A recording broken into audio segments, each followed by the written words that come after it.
امام احمد ابن حنبل ایک بڑے شہر میں تبلیغ کی نیت سے پہنچے، قدرتی طور پہ لیٹ ہو گئے، عشاء کی نماز جہاں پڑھنے کی نیت تھی وہاں نہیں پہنچ سکے، مسجد بند ہو چکی ہے، پاس سے ایک نان بھائی گزر رہا ہے، اے بزرگ کہاں سے آئے ہیں؟ فلاں جگہ سے آئے ہیں، نام ابھی تعارف نہیں ہوا، آپ آئیے مسافر معلوم ہوتے ہیں، میرے گھر چلیے۔ امام احمد ابن حنبل کہتے ہیں میں اس نان بھائی کلچا لگانے والا، ایک کلچا لگانے والا، جن لوگوں کو ہم کچھ سمجھتے نہیں وہ اللہ کی بارگاہ میں کیسے کیسے مقبول ہو جاتے ہیں، یہاں سے دیکھ لیجئے۔ امام احمد ابن حنبل کہتے ہیں میں نے جتنی دیر رات کو اس کے پاس رہا میں نے نوٹ کیا یہ منہ میں کچھ بولتا ہے، منہ میں کچھ پڑھتا ہے۔ میں کہا کیا پڑھتے ہو؟ کہتا ہے میں جب بھی فارغ ہوتا ہوں نا میں استغفر اللہ پڑھتا ہوں، استغفر اللہ استغفر اللہ استغفر اللہ۔ کیوں پڑھتے ہو؟ میں استغفر اللہ پڑھ کے جب بھی دعا کرتا ہوں نا میری دعا اللہ سن لیتا ہے، میری ایک دعا ایسی نہیں جو اللہ نے نہیں سنی ہوئی۔ ہاں 20 برس گزر گئے ہیں، ایک دعا کرتا ہوں لیکن مجھے یقین ہے میرا رب میری وہ دعا بھی پوری کرے گا۔ میرے پاس پیسہ نہیں ہے اس ملک میں جانے کا، اس قصبے میں جانے کا،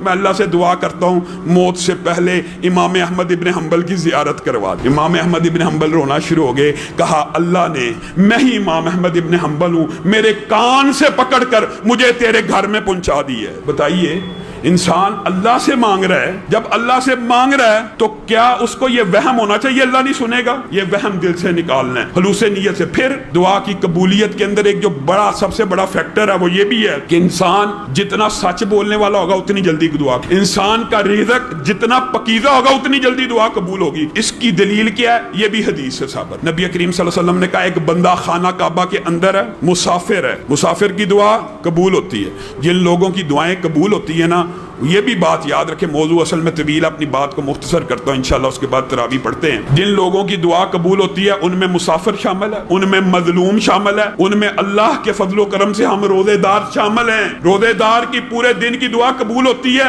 ایک فضیلت یہ عمومی اور دوسری افطاری کے وقت کی قبول ہوتی ہے، یہ خصوصی فضیلت ہے۔ جب بھی افطاری کا وقت ہو کچھ دیر قبل دعا کیا کیجئے تاکہ اللہ تعالیٰ افطاری کے وقت کی بھی دعاؤں کو سنتا ہے۔ پھر جمعے کے دن اللہ تعالیٰ نے ایک گھڑی رکھی ہوئی ہے دعا کو سننے کی، پھر اذان اور اقامت کے مابین اللہ تعالیٰ نے ایک طویل موضوع ہے، جب موقع آیا انشاءاللہ تفصیل بیان کریں گے، صرف آپ یاد کریں کہ موقع کیا کیا ہے۔ اذان اور اقامت کے مابین جو وقت ہے اس کو دعا کے لیے مختص کریں، بارش ہو رہی ہو اس کو دعا کے لیے مختص کریں، دوران بارش بھی۔ اور پھر نبی کریم نے کہا کوئی والد جب اپنے بیٹے کے لیے یا بیٹی کے لیے دعا کرتا ہے اللہ تعالیٰ اور اس کے مابین کوئی حجاب نہیں ہوتا، والدین کی دعا لگتی ہے، اسی لیے نبی کریم نے یہ بھی منع کر دیا کہ اپنے بچوں کو بددعا نہ دیا کرو۔ عام بندے کے منہ سے نکل جاتا ہے دفع ہو جاؤ، لعنت ہے تجھ پہ، اس طرح کے الفاظ جب منہ سے نکلتے ہیں نبی کریم نے کہا کئی مرتبہ قبولیت کا وقت ہوتا ہے اور اللہ تعالیٰ قبول کر لیتا ہے۔